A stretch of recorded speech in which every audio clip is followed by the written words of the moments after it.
Let's get into it, gentlemen, because there's only one place to start, and that is at Anfield. Liverpool beat City 2-0 yesterday. I think all four of us called for a Liverpool win here. Clinton, I guess this wasn't a shock, but it's gone from bad to worse for City. They're now 7 in a row without a win, and they did not play well whatsoever. I mean, it was very obvious. I mean, it kind of saw it coming, right? Mm-hmm.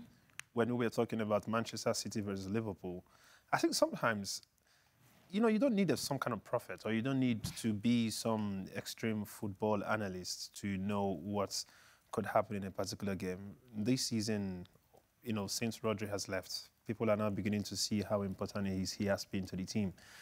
City went how many games? 64 games unbeaten with Rodri playing in it, and just how many games with him being off, what's been happening to Manchester City, even with Kevin De Bruyne being in the game as well. Like, it's not the easiest. Kevin De Bruyne came onto a Manchester City team that was winning 3-0, and they still eventually drew the game. So it's to tell you that, you know, Rodri is a very important part of Manchester City, and it's almost seeming like there's some kind of connection that's not going on with their team, and some level of confidence as well, because what's going to happen with Manchester City at this point is they're just going to either continue losing, or they're going to be winning some lucky games where it's not going to be convincing. Like an average person watching Manchester City play now, I'm sure what they're thinking in their head is, no, I can't put my money on them because we don't know what will happen. Like, they could win. Right? The Manchester City we used to know before, we would say, even you don't even have to see who they are playing. We just know they're definitely going to win. I'm talking about not just in the Premier League. We are speaking about even when they face other European tough teams. Like if Manchester City was to face Real Madrid at some point, we know it's going to be a tough game, but more people tend to lean towards, you know, that Manchester City side. If Manchester City was facing Liverpool, that have just beaten them, we know we would always go to the Manchester City side. But with the absence of Rodri being the key connector, and not having himself and Kevin De Bruyne having that midfield pair, we can see how, you know, it's affecting the whole team. And honestly, it's sad to see. You know, sad to see the highest goal scorer in the Premier League, Haaland, for, you know, especially with the last season, what he's been doing in the Premier League. He's almost seeming like he doesn't even exist. Like he goes. I mean, honestly, it's sad. I can't believe it's happening to Manchester City. I mean, at some point, I love Manchester City. I love them, especially when I obviously had my stuff with them, you know, doing the TV commercial with Kevin De Bruyne and Rodri, which I would always speak about and I was very boastful about. Okay, like, yeah, I know. And I'll continue saying. That's why I said I'll continue saying it, because wow, dropping names. You worked with Rodri and De Bruyne. What? You worked with Rodri and De Bruyne. Yeah. Oh. What's wrong with this man now? Being facetious. You've just never mentioned it before. Shut up, your man. Gary, talk to me a little bit here. This is not the Manchester City of last year. This is not even close to what we saw last year. In your opinion, what's going wrong? Where to begin? First of all, you know, typically you try to listen to the players themselves, the coaches, the people around the team for their take. And in the last couple of weeks, they have been clear in saying that they don't have any freaking idea what's going on. That's Pep Guardiola, that's Kevin De Bruyne, that's Bernardo Silva, you know, and a couple others. Gundogan, who have spoken to the media, they've pretty much given us the I don't know what's going on. Now, secondly, your eyes, you trust your eyes to tell you, you know, what's going on. Can you hear me? I can hear you. Oh my God. Wow. Very so. Right when Gary asked, we just lost Gary. We'll try and get him back. Alex, let me direct that question right towards you. This is not the same Manchester City. This is not even a fraction of the Man City of last season. What do you think is going wrong with this team? Because a lot of the players are the same. Yeah, I mean, to be honest, it's a difficult question to answer, and I think Guardiola's having the same problems. I think there are a few things you can put it down to.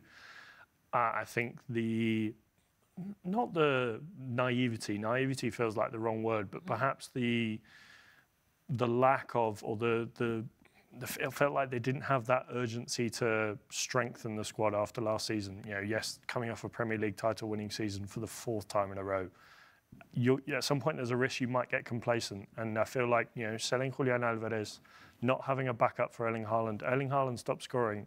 Where did the goals come from? Rodri gets injured. Kovacic gets injured. Key players. Kyle Walker suddenly, his performances dip. You look at the defence. Yes, Ruben Diaz and John Stones are fantastic defenders, but they may have bad runs of forms.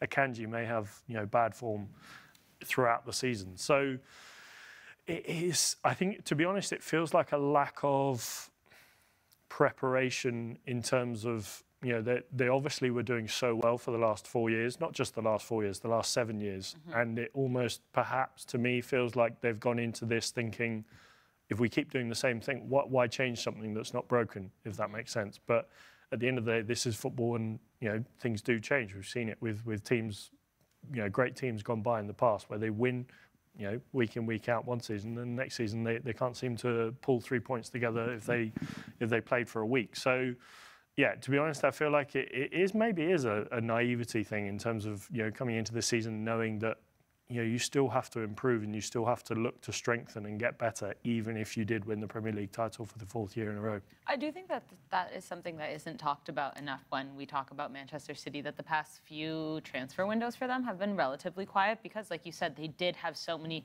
superstars on their team, but you put 3 of them out to injury. One, has a bad run of form, like you said. Julian Alvarez, as we've been saying from the beginning of the season, was a horrible decision for Manchester City. Look what he's doing at Atleti.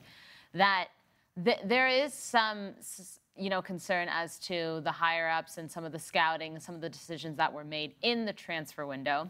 I have been told that we do have Pep Guardiola after the Liverpool match, so let's try that one more time and then we'll be back. Oh, well, and Gary, too. Yeah, you talked there about defending what you've done in the past. We saw you hold 6 fingers up. Right. I can hear Pep speaking. I can hear Pep. I can hear Pep. We are joking. Gary, come back. All right, answer the question. Anyway, right. So let me do. Should I do a Pep interview? Look, it's not easy.